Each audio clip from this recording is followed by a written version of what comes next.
Y al doctor Solache le vamos a preguntar, ¿a quién le hace caso usted para evaluar el riesgo cardiovascular de un paciente como este? ¿A la guía de evaluación de riesgo cardiovascular del American Heart y el American College de 2013?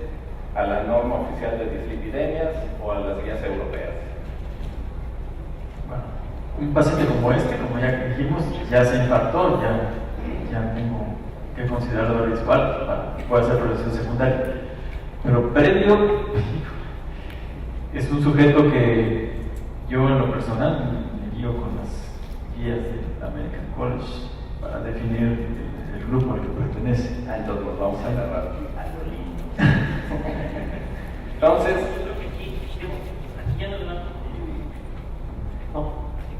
yo ya no vamos a hacerle caso, digo, para clasificar al paciente automáticamente son pacientes de alto riesgo. todas dicen eso, entonces que quede claro, que no apliquemos las tablas no quiere decir que todas las sociedades estén de acuerdo en que estos pacientes son los que más riesgo tienen. Que quede muy claro, en el grupo de personas que ya tuvieron enfermedad cardiovascular, a los que ya les dio un infarto, una embolia, o sea, ustedes, en comparación a todos los demás, ahí va a haber más infartos y más embolia que en todos los demás grupos. Pero lo que pasa es que solo 2 o 3% de la población está en esa categoría.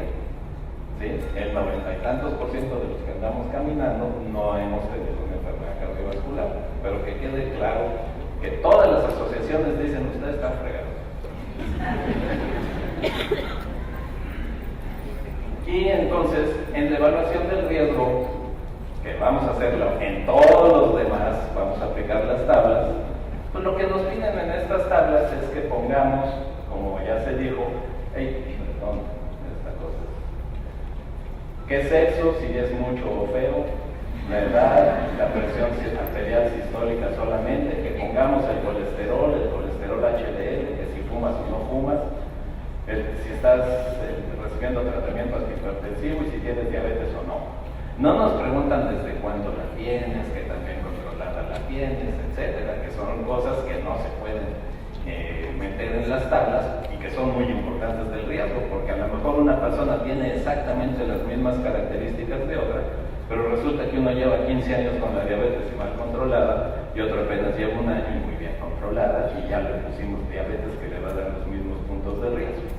Pero siempre, a mí me gusta esta diapositiva porque siempre cuando hacemos los cálculos con las fórmulas que nos dijo el doctor bajándolas de internet, pues nada más estamos viendo esta parte de la diapositiva.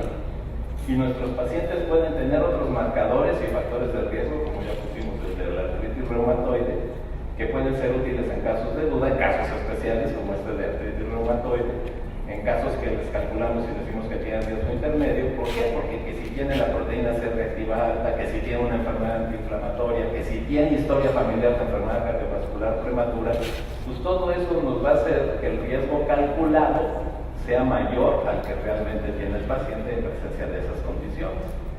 Y siempre hay que tener precaución al evaluar el riesgo si la persona tiene una condición de lo que llamamos equivalente de riesgo alto.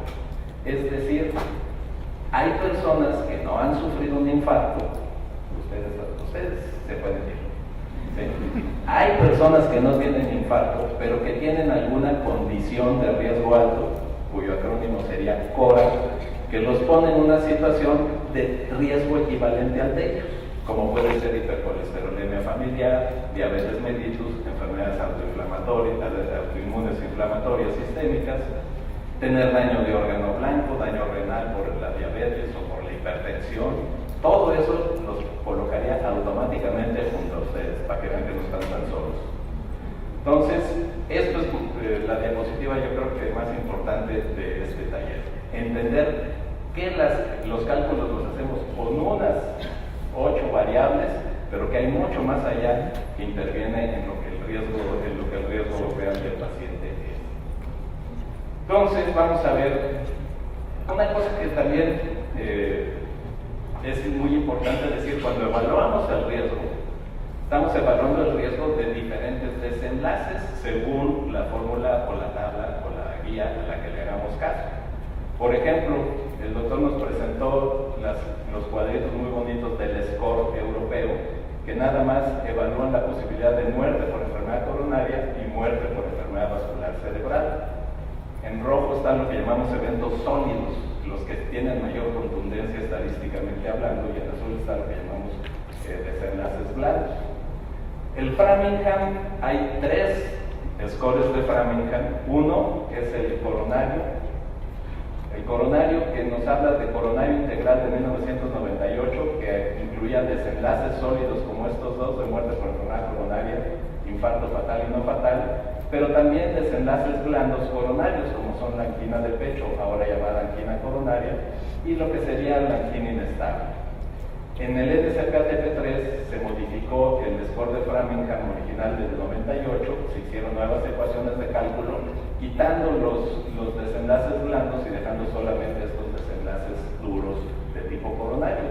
Y en el 2008 sacaron uno que se llama de enfermedad cardiovascular total, que es el que recomendaba entre otros la norma oficial mexicana de dislipidemias, en donde vean ustedes cómo incluye desenlaces sólidos y blandos de tipo coronario, desenlaces sólidos de tipo vascular cerebral, pero también la isquemia cerebral transitoria, que es un desenlace blando de ese tipo, la insuficiencia cardíaca y la enfermedad arterial periférica. Es decir, era el más ambicioso de todos los Framingham Risk Scores para calcular el riesgo.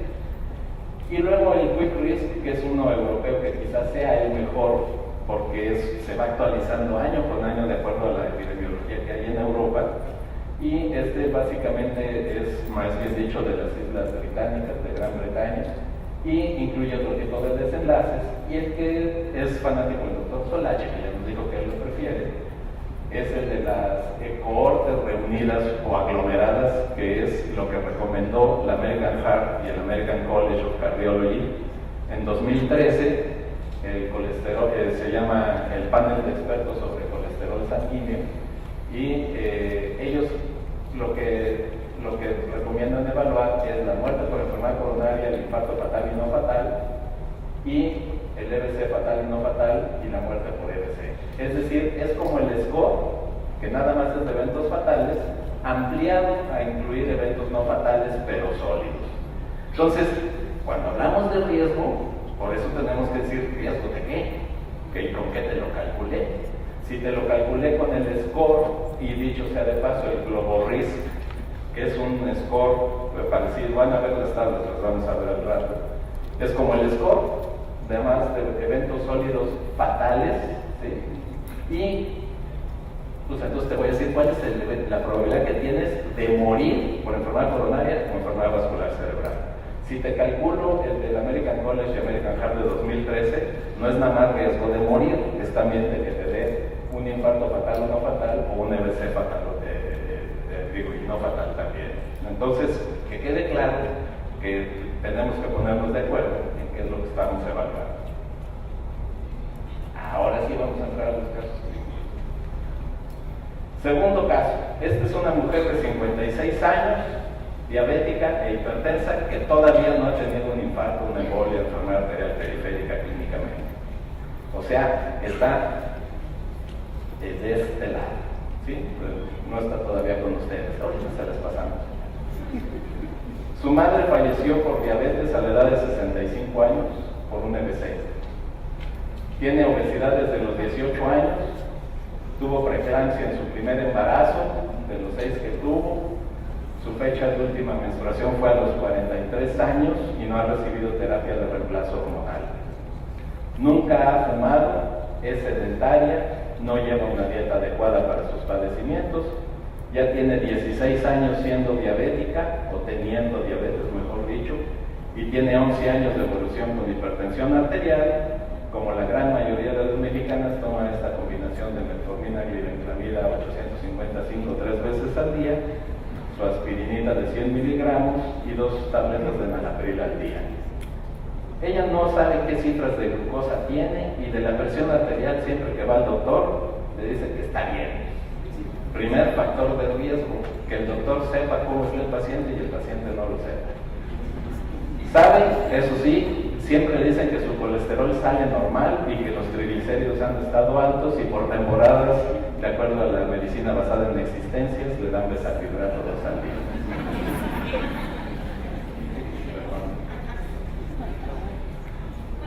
Tiene una cintura de 98 centímetros, su presión arterial medida 3 veces en el consultorio, la primera vez que la ven ustedes es de 152/88.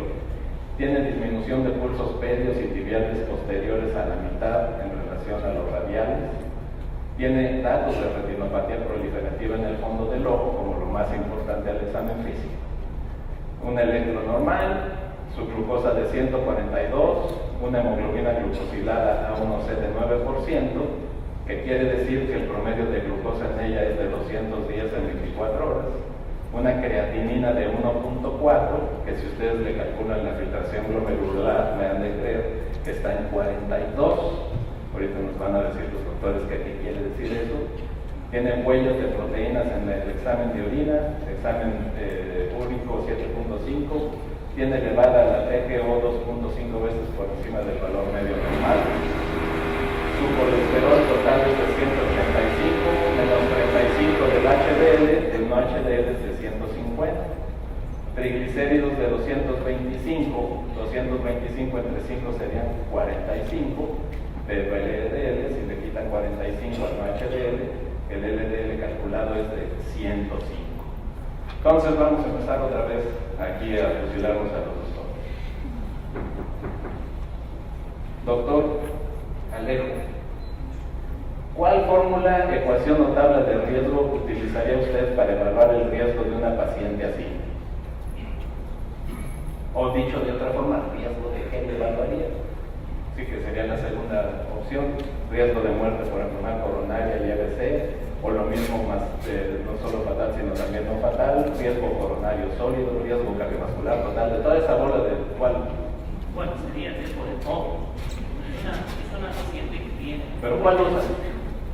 La pregunta es ¿cuál usas tú? En una paciente como la que estamos observando, ¿se escucha? Sí.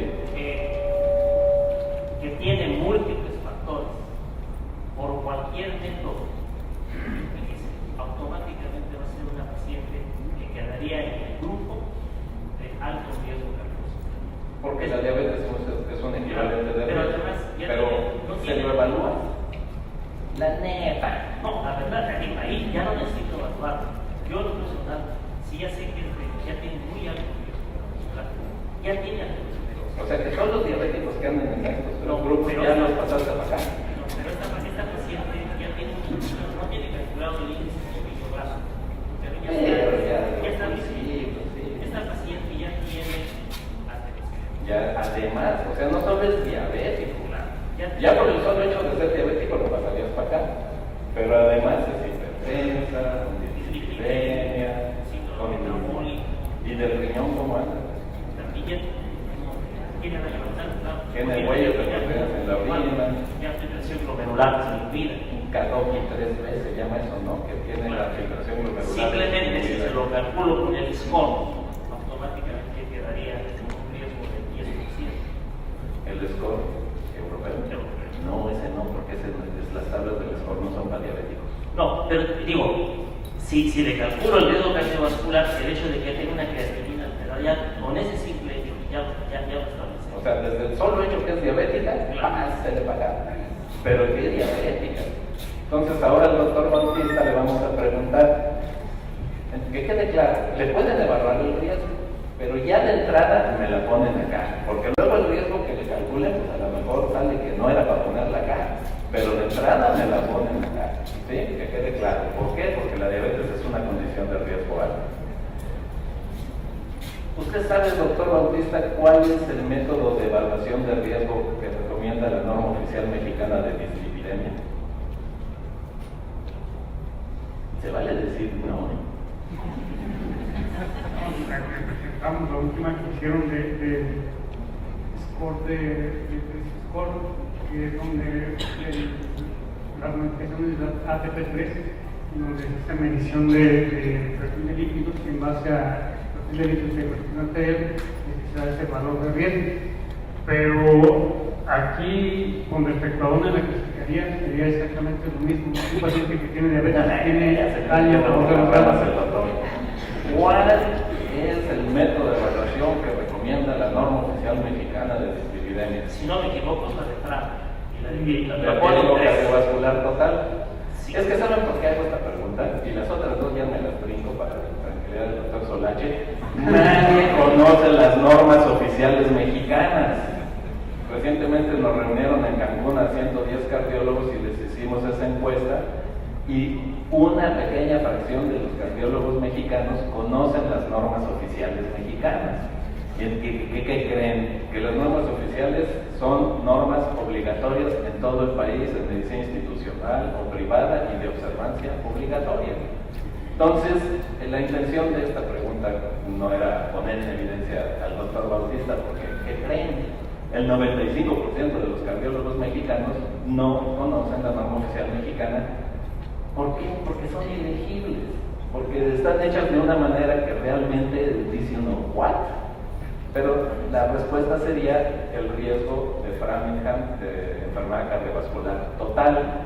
Y de acuerdo a la norma oficial mexicana, si el riesgo calculado es menos del 6%, sería riesgo bajo.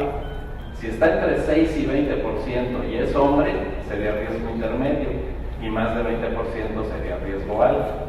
Y en la mujer, como las tablas no predicen bien el riesgo en la mujer, la norma oficial mexicana de dislipidemias dijo que el riesgo intermedio sería solo entre 6 y 10% y que más de 10% de riesgo cardiovascular total a 10 años sería riesgo alto en la mujer. Entonces, la norma oficial de diabetes no dice que haya que usar ninguna tabla y la tabla de hipertensión la vamos a ver en alguna de las diapositivas, la pasó el doctor Bautista.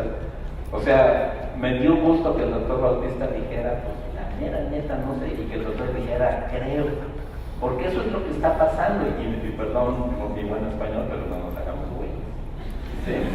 O mejoramos las normas, ¿sí? O nos las aprendemos con todas las dificultades que hay para hacerlas. Bueno, este es el caso 2. Pero ¿cómo está el riesgo de esta paciente? Hacía ojo de buen cubero, doctor Solache, si le calculamos el riesgo cardiovascular total, ¿va a salir alto? Sí. Más de 10% en la mujer de riesgo cardiovascular total. Vamos a ver.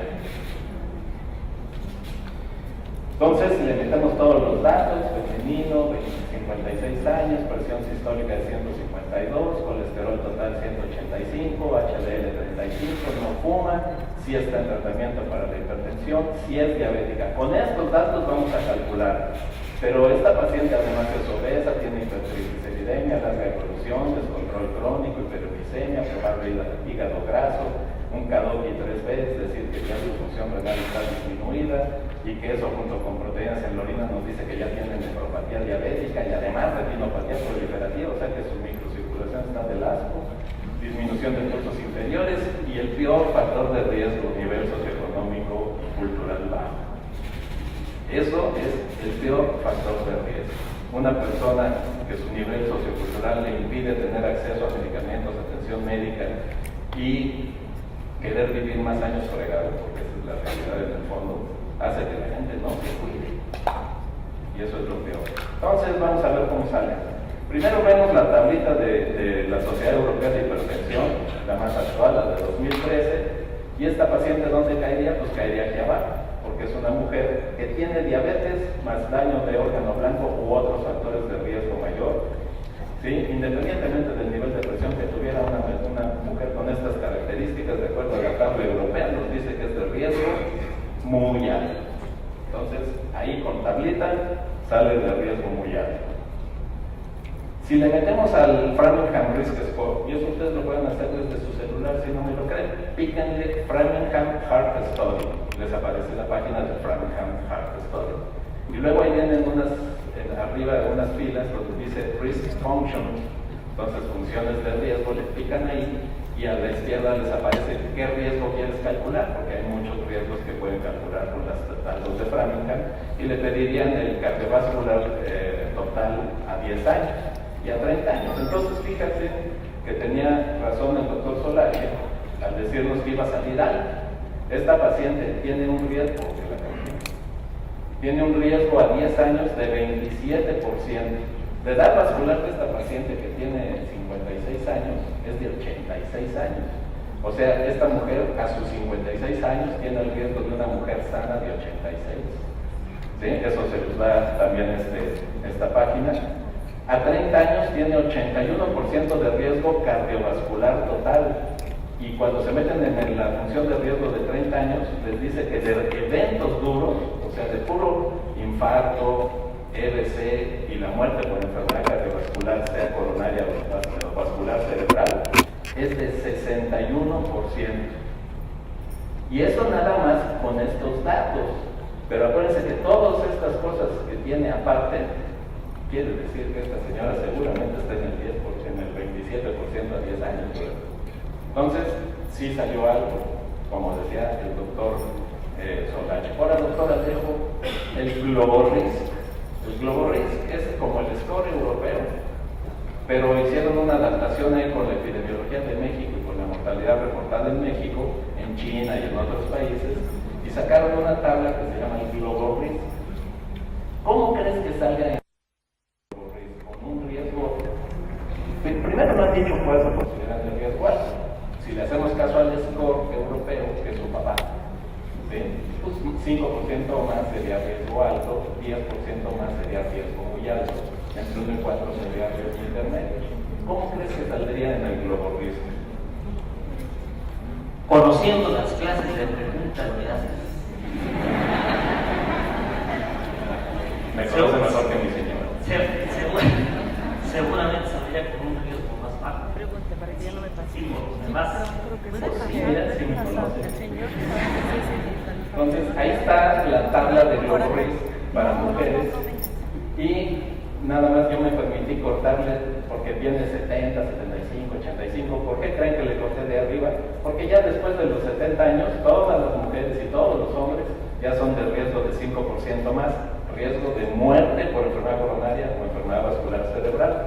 Entonces, esta mujer que es diabética, que tiene 56 años, hay que tomar la edad más cercana a su edad, que tiene, esto sería la presión arterial, 120, 140, 160, como tiene 150 y tantos, que está más cerca de 160, le tocaría esta fila, ¿sí? Y de colesterol nos lo ponen en milimoles. Entonces, esta paciente, ¿cuánto tenía de colesterol? 250 y tantos, ¿no? ¿Cuánto? 185, si no estoy confundiendo con la que sigue. Entonces, andaría más cerca del 5. El 5 está aquí. Entonces, 4%. El mensaje es a una persona con diabetes, no le anden calculando el riesgo porque se van a equivocar. Pero esto es importante resaltarlo. No sé si quisieras comentar algo más. ¿O tú quieres que nada más tiene 4% de riesgo de muerte por enfermedad coronaria vascular cerebral en 10 años? No, ya comentamos, digo, y esto siempre hay que recalcarlo, sobre todo con los pacientes diabéticos, y si se quiere dar un mensaje al respecto. Yo creo que la mayor parte de los pacientes diabéticos ni saben lo que tienen, porque el médico no les informa lo que es la diabetes. Y habitualmente cuando llegan con ustedes dicen, no, tengo elevado el azúcar, y le checaron su colesterol, me dijeron que está bien. Es decir, siempre cuando veamos un paciente, como ya había dicho en la plática, siempre debemos considerar los factores de riesgo adicionales. Siempre, si encontramos un factor de riesgo, hay que buscar los demás, porque es muy raro que esto se presente en forma aislada. Entonces, estamos viendo a una paciente que tiene múltiples factores de riesgo, y como ya lo señalé también, pues quizás ni siquiera hay que estar calculando, porque esta paciente ya tiene enfermedad de esclerosis, ya tiene daño renal y altas posibilidades de tener evento vascular cerebral, infarto de miocardio, etc. Fíjense, me voy a brincar esa y vean ustedes, aquí les pongo una tabla donde vienen todos los riesgos que le podemos calcular a la paciente. De entrada, todos nosotros estuvimos de acuerdo que diabética, hipertensa y con daño de órgano blanco, renal y arterial periférico y la retina la poníamos hasta acá. Pero fíjense ustedes, si le calculamos el Framingham total, queda en riesgo alto. Que bueno, ahí sí ya quedó en riesgo alto. Si le calculamos el riesgo cardiovascular total con la tabla de hipertensión de las guías europeas, que se las fusila siempre el doctor Mini en México, el doctor Mini es bisnieto de Benito Juárez. Benito Juárez fusiló a un europeo, el doctor Mini sigue fusilando europeos.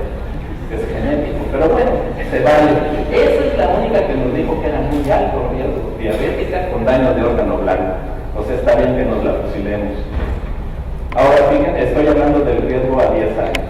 El riesgo con el Global Risk sería intermedio, le pasaríamos de ahí hasta allá.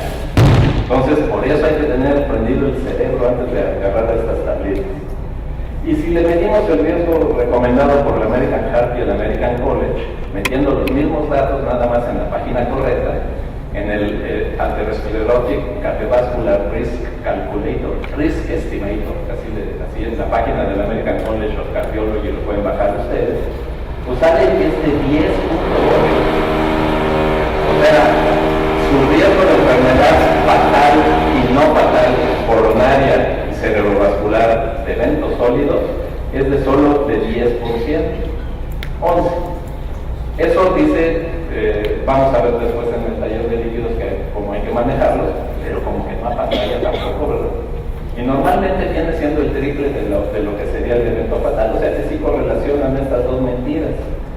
4 por 3 sería 12, más o menos el riesgo de eventos fatales y no fatales es el triple de solo los eventos fatales.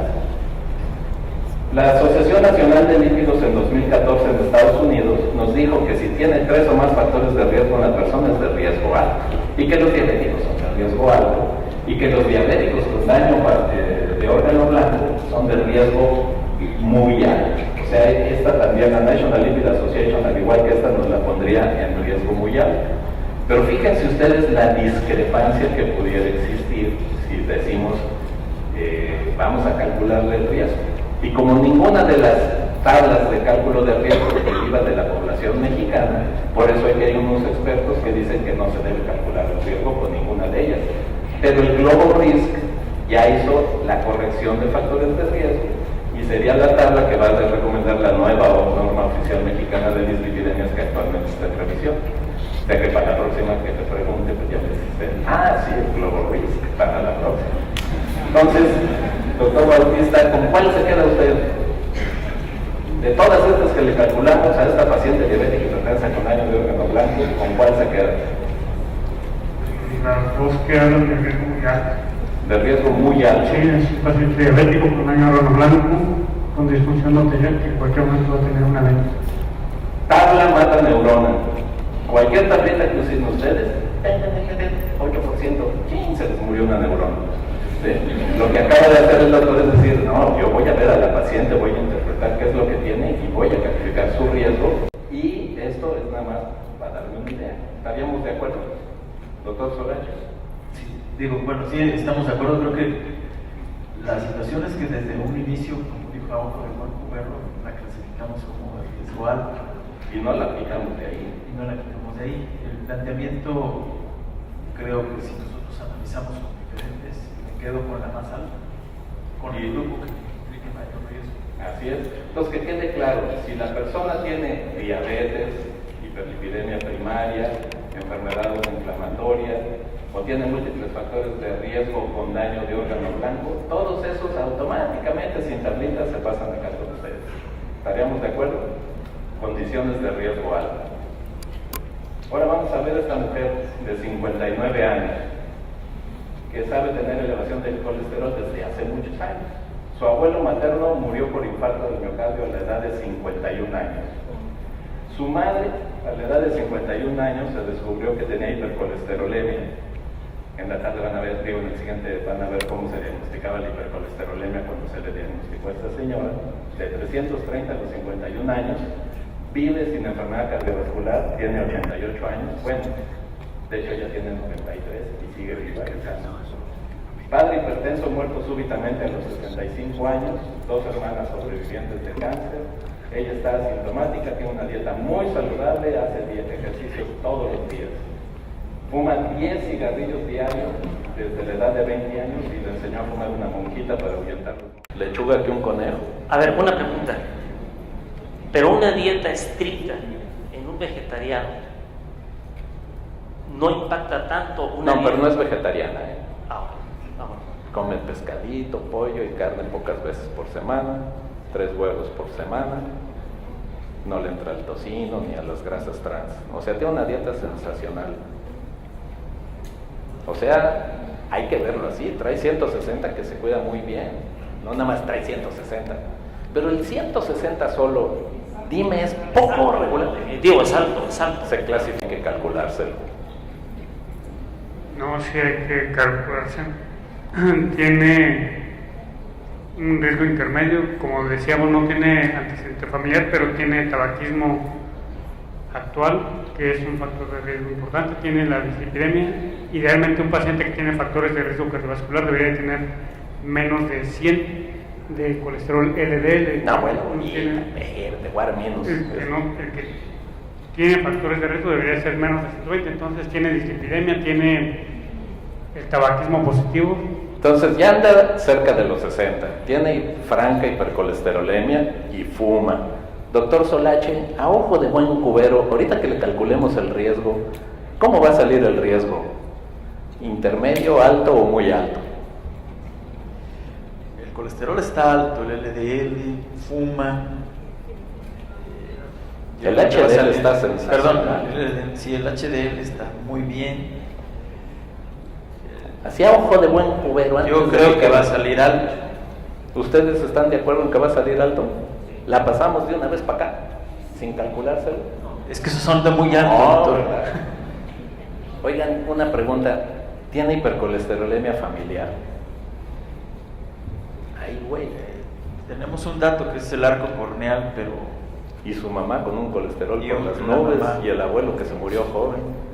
Si tuviera una hipercolesterolemia familiar, tendría que ser una hipercolesterolemia de tipo heterocigoto. Sí, claro. Homocigota ya estaría muerta desde antes de que la conociéramos tú. Pues sí, es una posibilidad porque no está en edad para que, porque desde los 40 años tiene arco corneal. Eso sería uno de Así los es. parámetros. No Es que hay describen hipercolesterolemias familiares que no dan hipercolesterolemias tan altas, ¿sí? O sea, el receptor del LDL, que es lo que tiene uno alterado en la forma 1 de hipercolesterolemia familiar, tiene 5 regiones, unas que capturan a las lipoproteínas de densidad alta, de densidad baja y a las de densidad intermedia, otras que favorecen la migración del receptor hacia adentro de la célula, otras que lo meten al lisosoma y otras que lo llevan otra vez a la membrana celular. Y hay mutaciones que se asocian a unas hipercolesterolemias que no son tan severas, ¿sí? Cuando está en la región de donde se captura la molécula de la lipoproteína, esas sí son las típicas que vemos. Pero pues esta paciente puede tener una hipercolesterolemia familiar. El HDL en las hipercolesterolemias familiares suele ser arriba de 40 y hasta arriba de 60. Entonces no vaya siendo que tiene una hipercolesterolemia familiar y nosotros le vamos a calcular el riesgo. Así nada más para que veamos y tengamos más amplio nuestro criterio. Vamos a pasar a la siguiente. Pues le metemos todos los datos ahí, a las fórmulas de cálculo de riesgo. Esta pues no aplica porque es normotensa. La previa, que es la que está vigente en la norma oficial mexicana, pues tampoco aplica porque es normotensa, así no se lo podemos calcular. Si le calculamos el riesgo cardiovascular total, lo que les decía, en la mujer no sirve. Vean ustedes, salió con 7.9% a 10 años. De riesgo cardiovascular total, desde el que eran todos los desenlaces coronarios, cerebrovasculares, insuficiencia cardíaca, enfermedad arterial periférica, y a 30 años es del 36%. La norma oficial mexicana dice que por estar entre 6 y 10% siendo mujer estaría en riesgo intermedio. Más de 10% sería riesgo alto. Y de eventos duros a 30 años sería de 23%. A 30 años todavía ninguna asociación se ha lanzado al ruedo a decir claramente a partir de cuándo considerar riesgo alto. La Asociación Nacional de Lípidos es la que más lo ha hecho, pero es tan confuso la forma en que lo dice que la mera verdad paso. Entonces aquí la gran duda de este caso es si tiene hipercolesterolemia familiar. Doctor, ¿a quién le tocaba? Para que no sea yo injusto. Solache. Entonces, ¿cómo la ves? ¿Qué le hacemos a esta paciente? ¿Le decimos que su riesgo es intermedio? A pesar de que fuma, ya tiene 60 años, está en la posmenopausia. ¿O le decimos que es de riesgo alto? El GloboRisk salió en 3. ¿Sí? O sea, intermedio también. Y si vemos todos, La única que diría que es de riesgo alto es la Asociación Nacional de Lípidos, porque la Asociación Nacional de Lípidos, si tienes 3 o más factores de riesgo, eres riesgo alto. Y ella tiene edad, tabaquismo e hipercolesterolemia. Entonces, así ya la libramos, es usted de riesgo alto. Pero fíjate, en una salió hasta de riesgo bajo, porque el riesgo cardiovascular total, de acuerdo a la norma oficial mexicana, saldría en riesgo intermedio, pero todas las demás dicen que el riesgo intermedio tiene que ser de 10 a 20. Entonces, de todos estos riesgos, ¿cuál le dices que tiene? Otra vez, usar la mente y que no se nos mueran las neuronas. Yo vuelvo a tomar mi posición que comenté hace rato, ocuparía la que me da más alto. Entonces, yo le diría que tiene un riesgo alto, ¿sí? Esta paciente. O sea, riesgo tenemos alto. Antecedentes familiares, el colesterol está alto, ¿sí? Y fuma. Ahorita nada más estamos evaluando el riesgo, no estamos diciendo qué le vamos a recomendar. Obviamente le vamos a decir... La catalogaría en el grupo de riesgo alto. ¿Sí? ¿Fumar mejora la calidad de vida? ¿La calidad de vida? De nosotros los cardiólogos, sí. Sí. Entonces, siga fumando. ¿Sí? Pero obviamente le vas a decir que es de riesgo alto, que no fume, y ya en el siguiente taller vamos a ver qué tratamiento le darías. Claro, porque aparte se está... Pero algunos de los otros panelistas estarían de desacuerdo en que esta paciente es de riesgo alto. Aunque unas tablas digan que es de riesgo intermedio, como el GloboRIS, que la norma oficial mexicana en proyecto nos dice que debemos usar. No hay duda, ¿no? Digo, sí tiene riesgo elevado y eso hay que dárselo a conocer al paciente. Y hay que decirle al paciente, mire, riesgo es lo que puede ser o puede no ser. Así se define. Contingencia. Yo no le voy a decir, seguro le va a dar, pero lo que sí le puedo decir es que usted tiene 3 boletos para la rifa de un infarto de los que no han salido. ¿Sí o no? Entonces, cuando hablamos de evaluación de riesgo y usemos las tablitas, que no se nos desconecte la neurona. Ahora vamos al último caso. Este paciente masculino de 59 años es un empresario que se hace sus chequeos y siempre sale con el colesterol un poquito alto. Su abuelo paterno se murió por EBC a los 70 años. El paciente no fuma, toma sanamente. La doctora Edith Ruiz nos decía que es tomar sanamente, es 1 o 2 copas al día y de preferencia gratis. Trota 4 kilómetros casi diario. En su dieta incluye con frecuencia comida rica en grasa animal, porque le había yo puesto a la doctora que su dieta era mediterránea, porque en Torreón la dieta mediterránea es que nos tragamos todo lo que se mueve arriba de la tierra. No tiene antecedentes patológicos de importancia, salvo que 2 años atrás, por una glucosa de 110 en ayunas, se le hizo una curva de tolerancia oral que fue normal. Está asintomático en lo general, es un examen físico normal. Cintura de 94, pues ya no tan normal. Peso 70, talla 1,76. Presión arterial 116/86. Y el examen físico es completamente normal. Su glucosa de ayunas está mejor que hace 2 años, que eran 110, ahora es 101. Perdón. La creatinina es de 1, el ácido úrico de 6.5. Unos de los anteriores traían hiperuricemia y dijimos que ese también es factor de riesgo. PFHs normales, albúmina, creatinina en orina de 3.3 miligramos por gramo y hormona estimulante de la tiroides 2.5. Colesterol total 210, HDL 42. 210 menos 42, no HDL de 168. Triglicéridos 122, 122 entre 5, colesterol VLDL calculado de 24.5. Si le quitamos 24.5 al no HDL, nos queda un colesterol LDL calculado de 143. Entonces, ¿a quién te toca? A mí me toca. El colesterol, para que en el siguiente taller vamos a poner cómo se clasifica de acuerdo a los criterios del NSP. ATP3 es óptimo debajo de 100, de 100 a 129 es arriba de lo óptimo. Alto fronterizo, no fronterizo alto, en inglés siempre ponen primero el adjetivo y luego el sustantivo. Entonces cuando dicen borderline high, no quiere decir fronterizo alto, quiere decir alto fronterizo, que es donde está el paciente, de 130 a 159, alto de 160 para arriba como la paciente anterior y muy alto de 190 para arriba. Entonces, fronterizo alto o alto fronterizo, alto fronterizo. Le ponemos los datos para calcular el riesgo. Pues otros factores de riesgo que tiene nuestro paciente es que su dieta es con frecuencia heterogénica, que tuvo una glucosa de ayuno anormal hace 2 años con una curva de tolerancia normal. Su presión arterial diastólica, aunque la sistólica está bien, esto ya es, ¿cómo se le diría? A un 86 de diastólica, doctor Alejo. ¿Cómo? ¿Es normal 86 de diastólica? ¿Es normal alta? Bueno, sí, para síndrome metabólico, para considerar síndrome metabólico, tiene un perímetro del abdomen elevado. 94. 94 serían serían 2 90 criterios. Si somos muy estrictos, tal como lo eres, 86 ya sería totalmente inadecuado. Ya Criterio para síndrome metabólico. Ya es una presión normal alta. Claro. Ya no está normal. La óptima sería debajo de 80. ¿Sí? Entonces no está tan bien de la presión como quisiéramos que estuviera, tiene su cintura, es un flaco panzón, ¿sí? Porque mide 1,70, pesa 70 kilos, pero tiene pancita.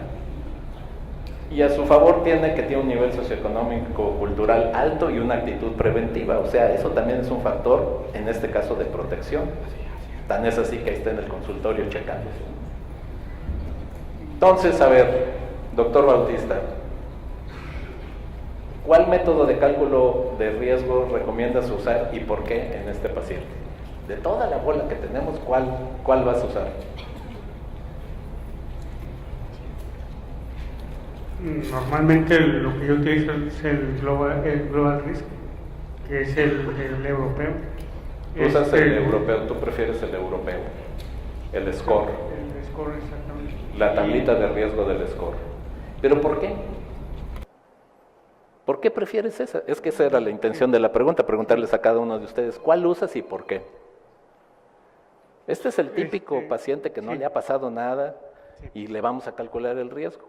Entonces tú nos dices, prefiero el score, ¿y por qué prefieres el score? Porque pues es tajante, como en los primeros casos en donde pacientes que tienen factores de riesgo y daño los clasifica inmediatamente de riesgo alto. Pacientes que no tienen riesgo, pues inmediatamente los elimina. Ahí Entonces, como el GloboRisk que le hicimos ahorita, ¿verdad? Ahí lo ponemos ahí. Entonces creo que Entonces, ¿tú de prefieres forma el preventiva, europeo? sí, creo que sea un riesgo intermedio inicialmente con los datos. Doctor Solache, ¿tú cuál prefieres? Prefiero el RISC, el ASCVD, que es la calculadora que La comentaba calculadora ahorita, de riesgo coronario y cerebrovascular, fatal y no fatal, de los gringos. ACC, ajá. Ándale. Sí. ¿Y por qué? Bueno, Son gringos. sí, son Y ahí gringos, dice que esa aplica para negros, para blancos y que los demás se friegan. Bueno, dice que los demás somos otros. Entonces nos pone como otros, pero pues digo, es la que utilizo en cuanto es más apegada también a Aquí en Framingham. cualquiera que sea de ellos y aceptarlo a cabalidad, levanten la mano, o sea, lo que acaba de decir la doctora. No, pues acabas de decir que hay que usar uno, mejor que ninguno, el que uno prefiera. No, hombre, le estoy echando chilito ahí para que pique.